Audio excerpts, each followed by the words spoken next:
Yeah, Okay, we are okay. Well, I here. guess we're I think we are proceed. here, hopefully. Chris? Hey, good morning. Hey, good morning. All right. Yeah, so we've done our intro and we heard you say happy Thanksgiving. So great to be simulcasting with you. So Yeah, we're it's talking. great to have you too. Hey, folks, Jenna Ellis and I, longtime friends, been through a lot of stuff in the media world together, and we every once in a while we like to simulcast our programs, and the way the timing works out, it just happens to work out as we're coming on the air, both of us, to say hello to both of our audiences. So it's great to have you on board. What a Thanksgiving weekend it was, huh? Yeah, yeah, and right before we joined you, I was saying to my audience that this is just a horrific act of terrorism that we saw unfold in Washington and in the Capitol, with someone who clearly shouldn't have been in this country to begin with, was not properly vetted, had mental health issues, among other things, and the Trump administration's response now, Chris, is to say, okay, we're going to halt all visas from Afghanistan and a few of the other nations. He'll probably get legal pushback to that, unfortunately, because the Democrats cannot figure out that this is actually good for America, but they don't care. That's actually against their goals. They want what is not ultimately good for America. And yet, my position, from kind of this Monday morning, looking back over the weekend and what's happened, Chris, is that this kind of policy analysis should have happened already. It should have happened day one of the Trump administration. We don't need these types of atrocities to happen before we get a recalibration or recalculation of doing things as simple as saying we're not going to have these type of refugees and rehouse them here in America. We can help Yeah. refugees. We can do other things, with people who were our allies, of course. That's been a big part of the conversation, people who actually helped the United States military, but they don't have to come here to the United States. What's your perspective? Yeah. Well, Christy Nome jumped on ABC fake news over the weekend and basically addressed some of this from the time the Trump administration took over from the Biden regime. The policies had been changed. So from day one of the Trump administration till today, the processes, the proper vetting, the meritocracy that they wanted to install into immigration, which I'll get to here in a minute. But basically, everything that started before that was in process before that, was the anti-American left-wing Democrat way of doing things, as you already pointed out. And this guy that shot the National Guards woman, and she expired, she died on Thanksgiving, where Americans were horrified and righteously angry at Democrats for their anti-Americanism, righteously angry at Democrats for saying, oh, this is what we have to do. We have to open up our borders to individuals who want to kill us. And then Kristi Noem dropping the bombshell over the weekend, too, that he was radicalized in a left-wing, Democrat-dominated state. So let all that sink in as I say that our immigration policies, Jen, and I'm wanting to see the legal issues aside, just as an American, we should be having immigration into the United States, and the number one priority, the top priority of any immigration that we talk about, should be of benefit to our nation. And I don't see why we need to import more people to put them on welfare programs. Don't we have enough Americans to put under welfare programs? Why do we have to import more and spend billions more to bring them in so they can become immediate draws on the entitlement system, which is already flawed and broken as it is? Yeah, so absolutely true. And there is some kind of weird perspective in Washington that somehow people from other countries have a right to come to the United States and even legally immigrate if they choose that. And there is no entitlement whatsoever for non-citizens to be part of this country. It is up to our nation, our governors, our laws to determine what is in the best interest of our society for our nation. And we can have closed borders if we want to, and we should, in fact, be doing that. There is no set quota that somehow we have to reach independently of our own law and our own policy. And so for so long, we've had this kind of globalist perspective, Chris, that has suggested that just because someone wants to partake of the American dream, that, whatever they think that is, and even if they don't assimilate into what that actually is, then somehow they have the right to come here legally. And even if they come here illegally, they somehow then have a constitutionally protected right to due process before they're deported. I agree with Stephen Miller of the Trump administration when he's been posting on social media, the only process that is due is to determine that they're here illegally and then deport them. And so I think that we need to have a complete overhaul first of our thinking about nations and borders so that we can get to the right policy here, because you're absolutely right. We don't want to just import anyone who happens to think that they want to be here. You folks on the Chris Salcedo Show, you're listening to Jenna Ellis. She's an attorney, nationally syndicated host of Jenna Ellis in the Morning. We're doing a simulcast here with the Chris Salcedo Show. And let's focus for a minute on the righteous anger of the Trump administration and real Americans. There were a bunch of fake Americans out there who were not upset at all as this illegal alien came in. And some say, oh, he was welcomed in. Okay. He wasn't vetted, so in my mind, he wasn't vetted properly, so thus he was illegal. He was brought in by the Biden regime, didn't get vetted. He was and I remember this, Jenna. I remember as they were packing these C-130s in our dishonorable withdrawal from Afghanistan, the worst foreign policy defeat for the United States in the modern era. And I remember them leaving behind vetted Afghans who had helped our troops while they were over there, left them behind to be slaughtered by the Taliban, and they packed the C-130s full of anybody and anybody, just pulling people off the streets. Hey, you want to go to America? And that was the vetting process, and it has led to another Democrat death, a death that we can lay at the feet of the Democrat Socialist Party. Sarah Beckstrom was a National Guardswoman. My understanding is she was just sworn into duty just before she was shot and killed by this Afghan national who was brought in by the Biden regime. And that, I don't know if you saw the images, Jenna, but as the motorcade left the hospital, and this of course is on Thanksgiving, and people are just heartbroken, heartsick over what this family is going through. By the way, the family had the presence and the wherewithal to say that they support what President Trump is doing, and they believe the mission their daughter was on. What a strength like that, I don't know where it comes from. Well, and I just, my heart goes out to their family, Chris, because it's so sad that these types of atrocities have to happen before we on the right get angry enough to actually hopefully want to govern effectively. And this is the problem that I have had with the GOP lackluster Congress for this whole past year, because while President Trump has been signing his executive orders, he's been executing as well as he can from the limited powers, rightly, that are given by Article 2 of the U.S. Constitution to a president. He has to have a Congress that is willing to codify his agenda, support that agenda, and actually be willing to work for the American people. And what is Congress doing? Absolutely nothing. I mean, okay, so they passed the one big beautiful bill. Well, so what? I mean, and that also had a lot of things in it that it shouldn't have, a lot of compromises, and a lot of things that Republicans backed down from in terms of overspending, DOGE, all of that, which seems like a distant memory from just earlier this year. And Congress is unwilling to move forward with anything that is actually the Trump agenda. And a lot of the conversation around this whole atrocity over Thanksgiving, Chris, has been around the Allies Act that Congress passed in 2021 that dealt with the aftermath of Biden's horrendous withdrawal from Afghanistan.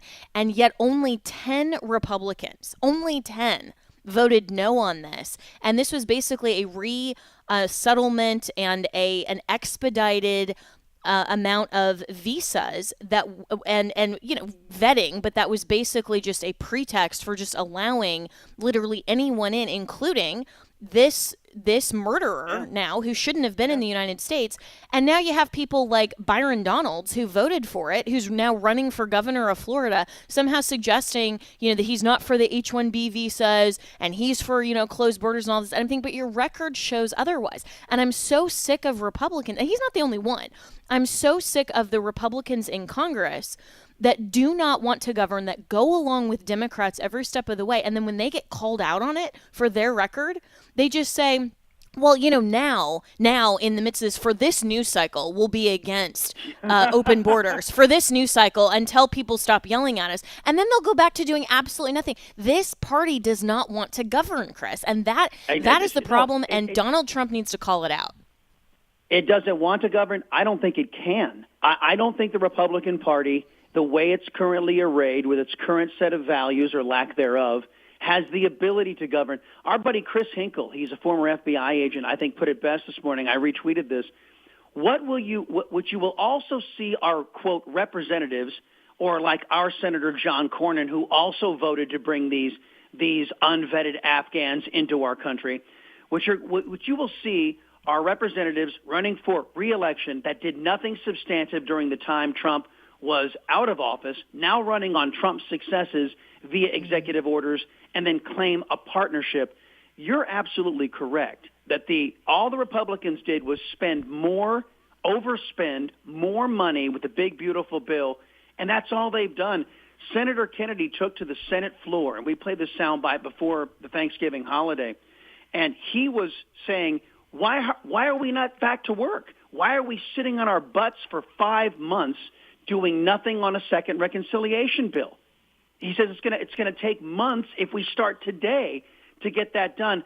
But it seems to me the Republicans who can't govern, who don't have the brains or the soul, the American soul to govern anymore, they're trying to turn the country back, or the Congress back over to Democrats with the expressed purpose of stopping the America First agenda so they can get back to corrupt business as usual, sitting on their duffs, doing nothing but patting their own pockets with our money and our blood, sweat, and tears. That seems to be what Washington is after. Am I wrong? Oh, 100%. And I think that Republicans other than Trump, I mean, Trump is by himself. I don't include him in this statement, but I think that the GOP Congress and the Uniparty, the Republicans actually prefer to be in the minority, because then we can't expect anything of them. And they can go on Fox News and these other programs, Newsmax and all that, and they can whine and complain and say, oh, look at what, we can't do. And while they can just do the business as usual, and we can't legitimately expect anything of them.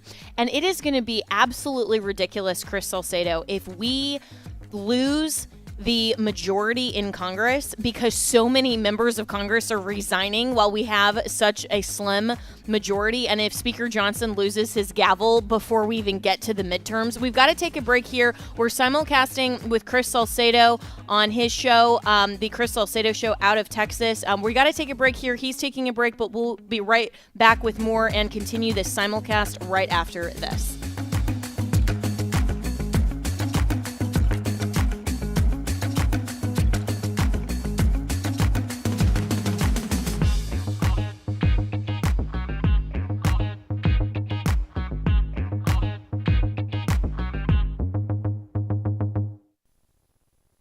Do you believe in the absolute inerrancy of God's holy word? Do you believe in the power of the Holy Spirit to radically change lives and empower us to live like Christ? At Wesley Biblical Seminary, we believe God is raising up a movement of people across our nation and across the world who hold fast to the authority of the Bible and the hope of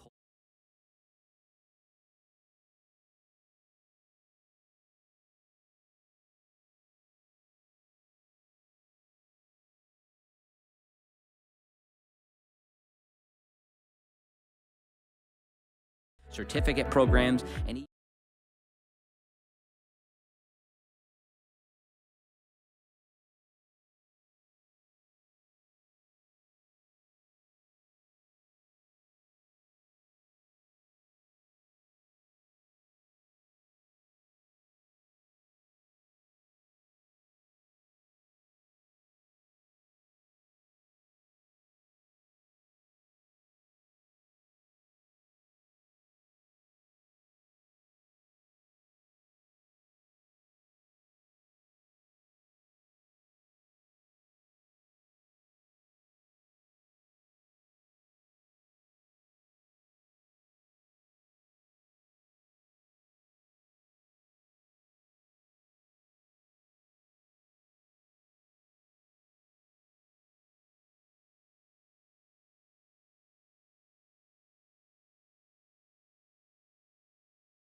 and undermine public safety. Be careful out there, folks. I'm Todd Starnes. Welcome back to Jenna Ellis in the Morning on American Family Radio. Welcome back, and I am here with Chris Salcedo in just a moment, broadcasting at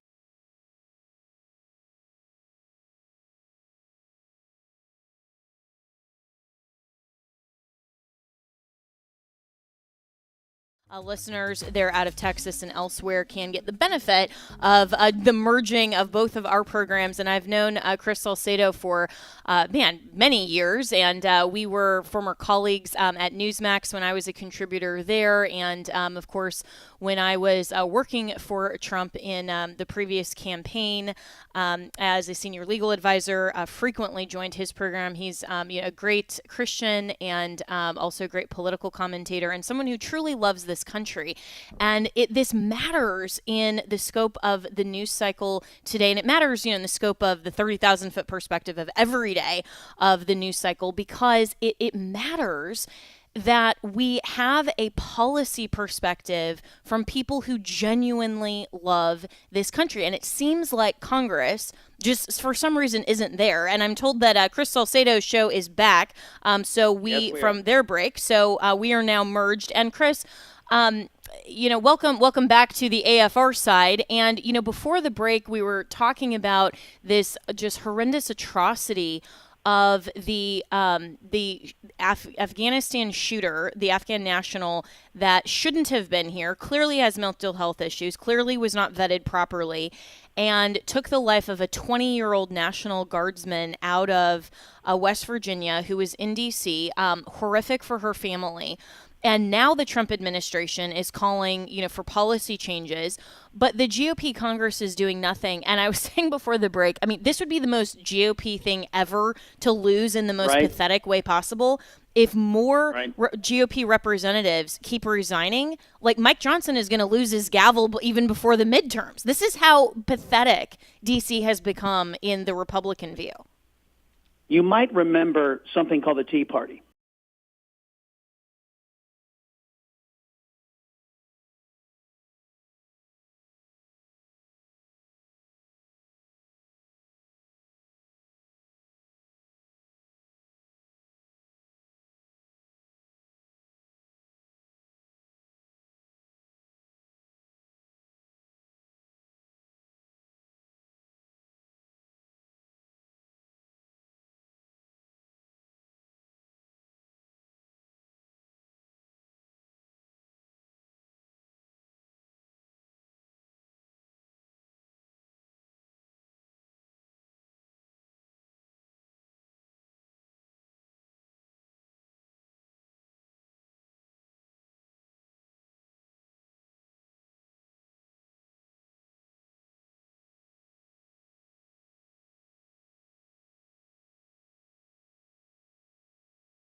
The Tea Party example is very apt because what you saw as the co-opting of that movement just to continue to basically fund the Uniparty and say, well, we have these candidates that speak the language, but then they get to DC and they do business as usual. I'm seeing, Chris, a lot of the same kind of co-opting happening to the America First and the MAGA movement, where you have these candidates that speak the rhetoric on the campaign trail, but then they get to Congress and they're just as bad, if not worse, than some of the establishment hacks. And you know that that's going to be all the more worse as soon as Donald Trump is out of office. He doesn't have another election. And so this raises the question that we've been talking about, I think, since the election, is where does the America First legacy go to? And do we have another leader as strong as Trump that will ensure the future, not just of the MAGA movement? Like, I don't care about the populists, the Trump legacy. That's great, but even the Reagan era, it's like I don't want to go back to that. We're not preserving Reaganism. We're not preserving Trumpism. Overall, we're preserving America. We're preserving the values that are eternal, that our rights come from God, our Creator, and the sole purpose of our government, of the people, by the people, for the people, is to protect those rights for ourselves and our posterity. That's what I want to protect. And I don't know if another leader is going to take over the movement that isn't someone who is really just another uniparty establishment hack. Because unless we get somebody like, frankly, a Ron DeSantis, who has 2 more presidential elections if he wants them, and who gets it, and who is a fighter and who is willing to stand up, if we get somebody in there who is this kind of uniparty MAGA in name only, then the GOP is just going to go back to business as usual, but maybe just under a different name. Yeah. The thing about DeSantis is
to govern, and that's the contrast with the regular rank and file GOP and most of these, including Speaker Johnson. He has the gavel right now, and he's acting, and I've been saying for a while, he's acting like, he's the life coach of Congress, and, he's the marriage counselor of everybody's problems. He's not leading. He's not governing. That's how he's treating his gavel, instead of somebody like a Donald Trump or a Ron DeSantis. And I absolutely cannot stand, Chris, this kind of fracturing on the side of the right for the people who actually want to win, which includes me and you, and includes a lot of people who ardently, passionately are pro-Trump, that they can't see past the 2024 primary between, Trump and DeSantis to save their lives. And that is so not where they should be focused, because I actually put Trump and DeSantis in the same category in this sense. They want to govern. They are willing to lead. They are willing to take the hits from all sides, from media, from their own party,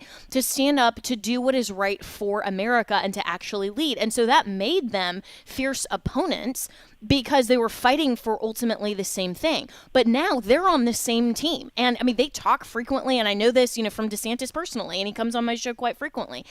They talk frequently, and they are on the same page. And so we, as a conservative coalition, need to get it together to stop the infighting in terms of the personality disputes. I'm not following DeSantis because I hate Trump or following Trump because I hate DeSantis. Like, none of that. It's that I want America to succeed. So therefore, I'm willing to support Trump. I'm willing to support DeSantis, and I'm not willing to support the lackluster GOP. And I am willing to call out even personal friends of mine like Mike Johnson when he's doing nothing to actually bring the team together to whip them into a coalition and to say, be a little bit more like the Roman army that, had their formation down to such a degree that they could advance in the battles that they had, and they could win because they were all marching in the same direction. We don't have that in the GOP right now at all. And I think we need to get it together, Chris, well before the midterms. Otherwise,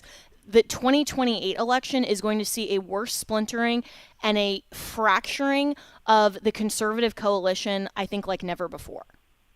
Yeah, and you know what? There is, frankly,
Because if you have, among the very slim majority of Republicans who may not even continue that majority after the midterms or even before, as we were talking about, if you have, even let's say 10, if we had 10 amazing, really strong leaders who wanted to leave Congress, go to their states, and become 10 absolutely stellar governors. If we had 10 states like Florida right now, we would be banging it on every policy issue. We would be churning out win after win after win.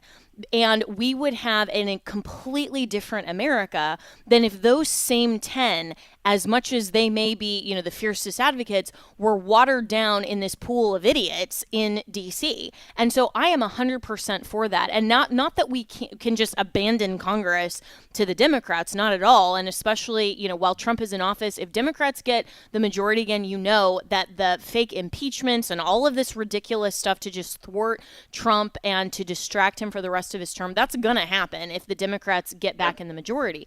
But I'm saying, I'm fine with even putting the placeholders in Congress. But if we can get the states to stand up and implement the policy and actually reclaim this notion of federalism, that would actually do more good for the United States and our border policy and literally everything than what the federal government has to offer.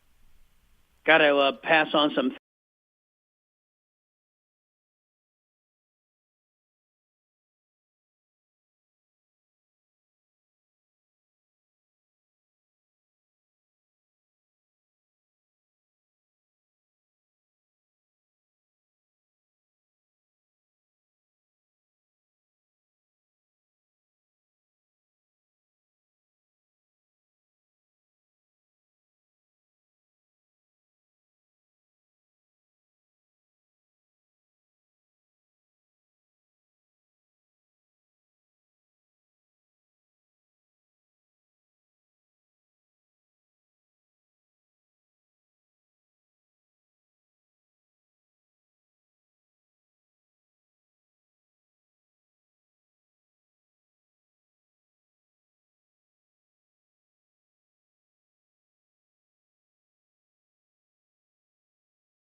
those people on perpetual welfare.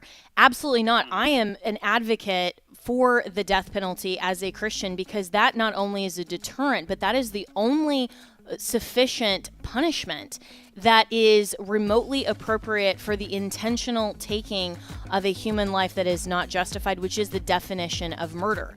There is a difference between killing versus murder, and our law shows that, and it frames that well. And when you have the unjustified taking of a human life, the only appropriate punishment is the death penalty. We see that in Scripture very clearly, and this is why these atrocities, like what is happening and what has happened in D.C. over the weekend, absolutely have to be met with justice and with law and order, and not just policy after the fact. Chris Salcedo, it's been such a pleasure simulcasting with you, and we will be right back with more here on Jenna Ellis in the Morning.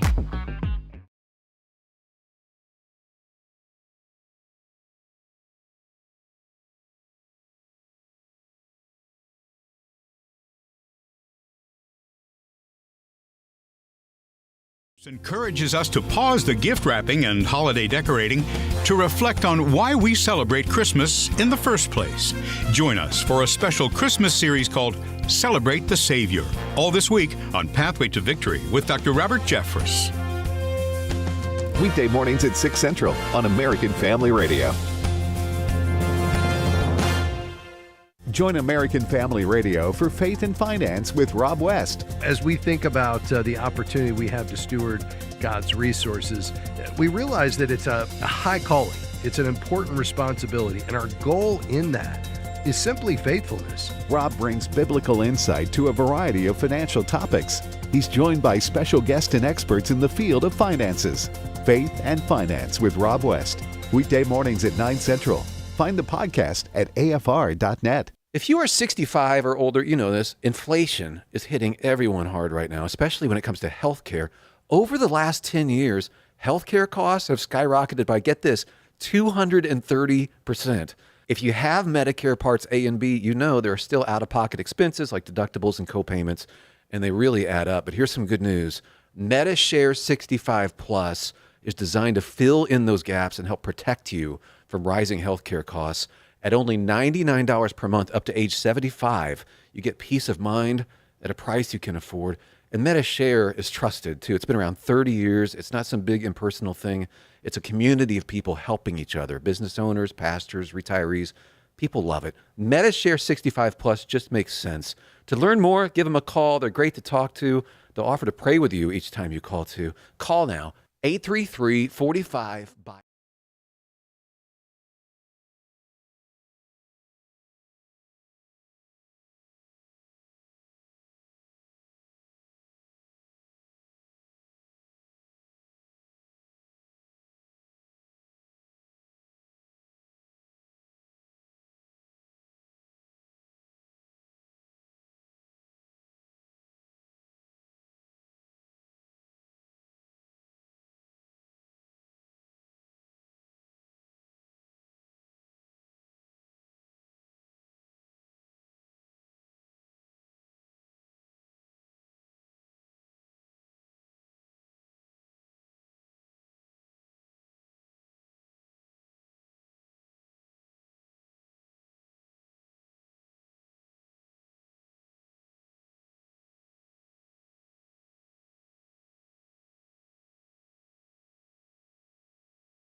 Is what the FBI is now investigating, and I think that any murder like this that is specifically targeted against an American by a foreign national can rightly be termed an act of terrorism.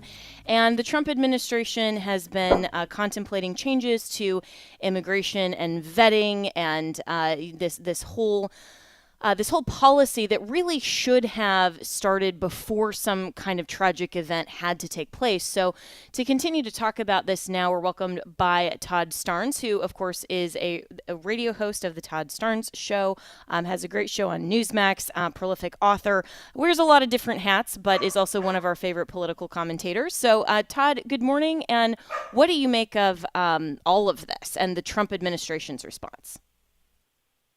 Well, I'm encouraged.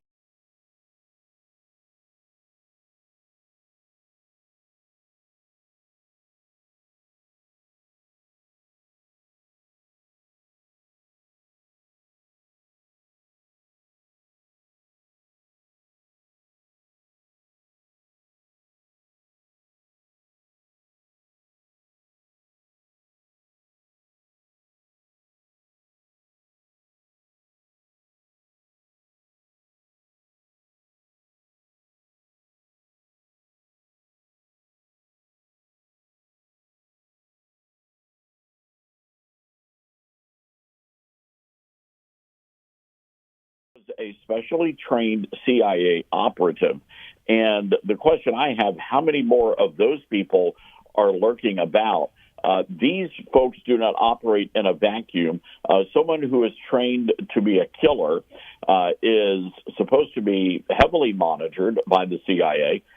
Clearly, that did not happen. The other part of this is, was this guy acting alone? And there have been some reports that Google searches for the suspect's name actually spiked in Washington, D.C. in the wee hours of the morning before the attack ever happened. And a lot of people are now wondering, was that some sort of a digital anomaly? Were people connected with this guy anticipating that he was going to be committing this atrocious crime? What was going on there? So still a lot of questions that need to be answered, and I hope that we're going to get to the bottom of all of this. Yeah, that's really fascinating. I had not.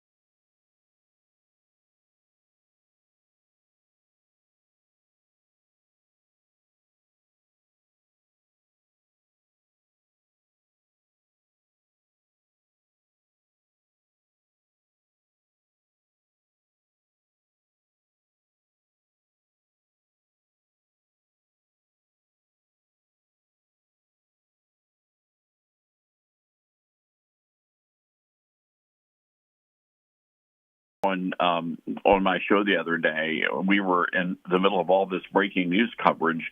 My concern has been this emphasis on immigration in Islamic countries and from Islamic countries.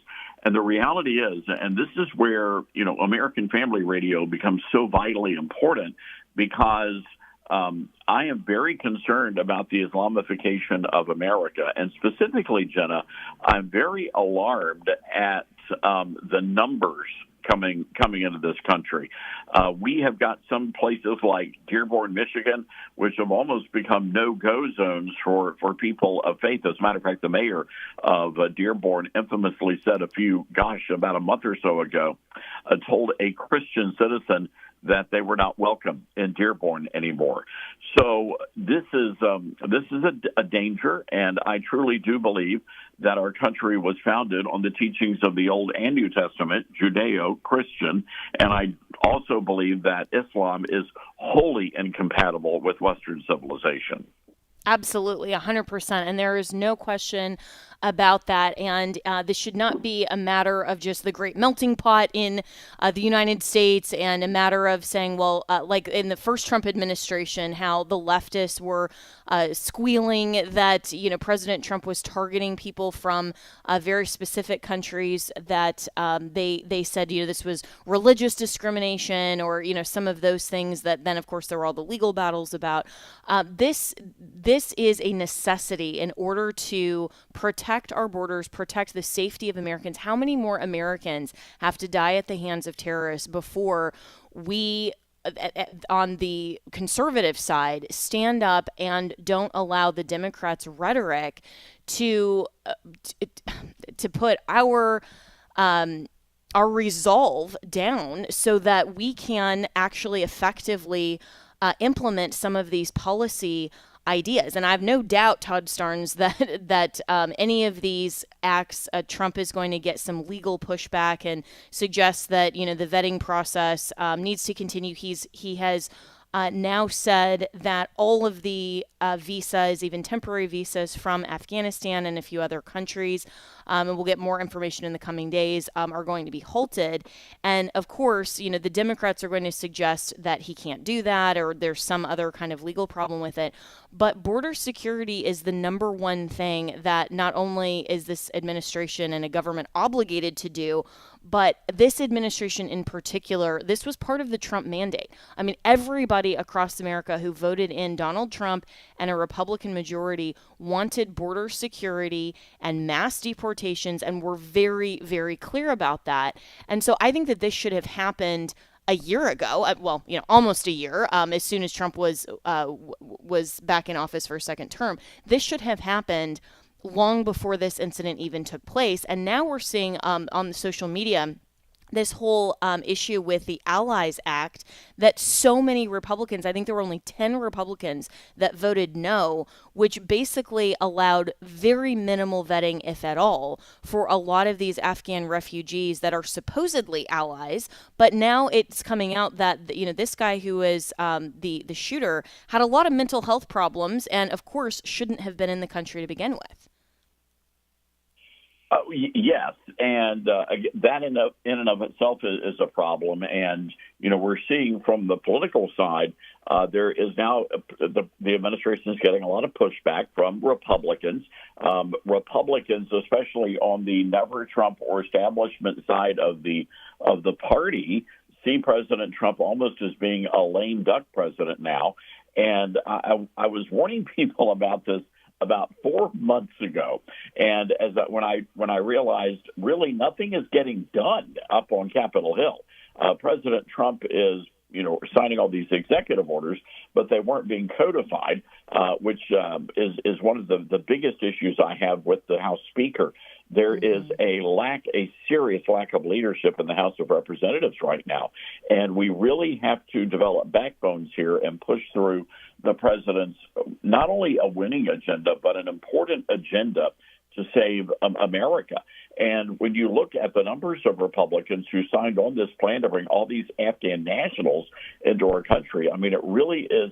It should not be shocking, but it's always shocking to me that people, especially Republicans, are putting the well-being and the welfare of foreigners ahead of law-abiding American citizens.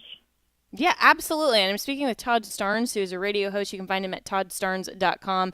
Has some great books out as well, and is just one of our favorite prolific political commentators. And this should not be that difficult.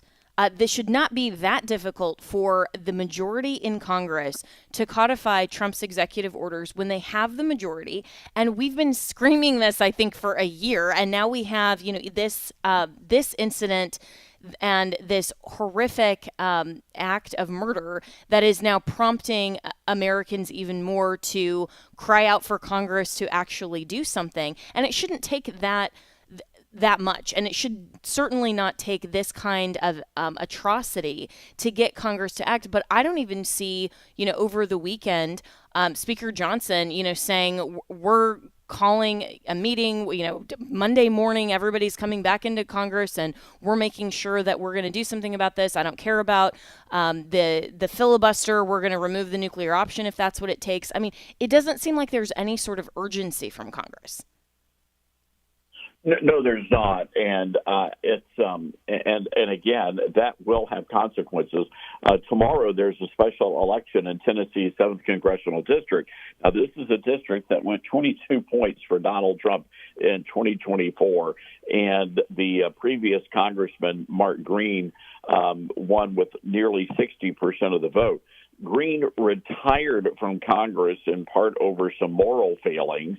And now the Republican who was handpicked by establishment, and his name is Matt Van Epps. And if you believe the polling, he's only got about a 2-point lead over a radical leftist by the name of Afton Bain. We call her AOC with blonde hair. But the reality is, he's going to win, barring some sort of a catastrophe, at the ballot box. That's not the issue for me. The issue for me is, why is this even a concern for Republicans? This is a rock-solid red district, and that tells me that the base has become demoralized, and we've got to deal with that. We've got to talk about that in the party, and the reason why is because of Congress. The administration is bending over backwards trying to deliver on the agenda, and it is Congress that is standing in the way. So we really, really have to light a fire under Congress and get them moving in the right direction. Otherwise, the midterms will be a disaster. And that's what I'm predicting, unless something turns around, because I think you're absolutely right that the base is demoralized, and it really should not be that difficult. I mean, Speaker Johnson is a friend of Trump's. He is on board with the agenda. He should not be the second term's Paul Ryan. And I don't think that he is, in the sense of actively thwarting Trump's agenda like what we saw with Speaker Ryan, back in the Trump term. But I just see him as honestly not really taking leadership as much as he's trying to just be a counselor, as he said in a recent podcast interview, that, a lot of his job is just managing all of the petty disputes between members. And, he seems like he's life coaching Congress members instead of actually whipping them into doing their job. And I find that really frustrating with that sort of temperament from a speaker who has to use this opportunity to make the most headway for the American agenda, especially when we have midterms on the line. And I just don't understand, Todd Starnes, why Congress and even the Senate as well isn't just saying, okay, we actually have the majority, we can govern, and it doesn't matter what the Democrats say, what they yell about on MSNBC. We can pass through the agenda, we can win, and we don't have to care what the legacy media is squawking about. And yet they refuse to do that. It's like they just act perpetually like they're in the minority. And I just do not understand that mindset, especially when they have so many headlines like this one this weekend that is literally giving them the opportunity to move forward with the agenda. I mean, what do you attribute that to? I mean, is it laziness? Is it actual malice? Is it just they don't care to govern? I mean, what is going on? Yeah, it's this is a challenge. I'm afraid that the Speaker of the House, is mistaken in his responsibilities and leadership, and I don't mean this in a cavalier way, but and it may come across that way. But Mike Johnson he has this mindset that he's pastor of a seeker-sensitive church, and his job, as you said, is to sort of life coach these members of Congress. That's not his job. That is not the role of the Speaker of the House. And it concerns me because when you do criticize Mike Johnson, it always comes back to, it's funny. He knows when I'm criticizing him because I'll get a message or a call.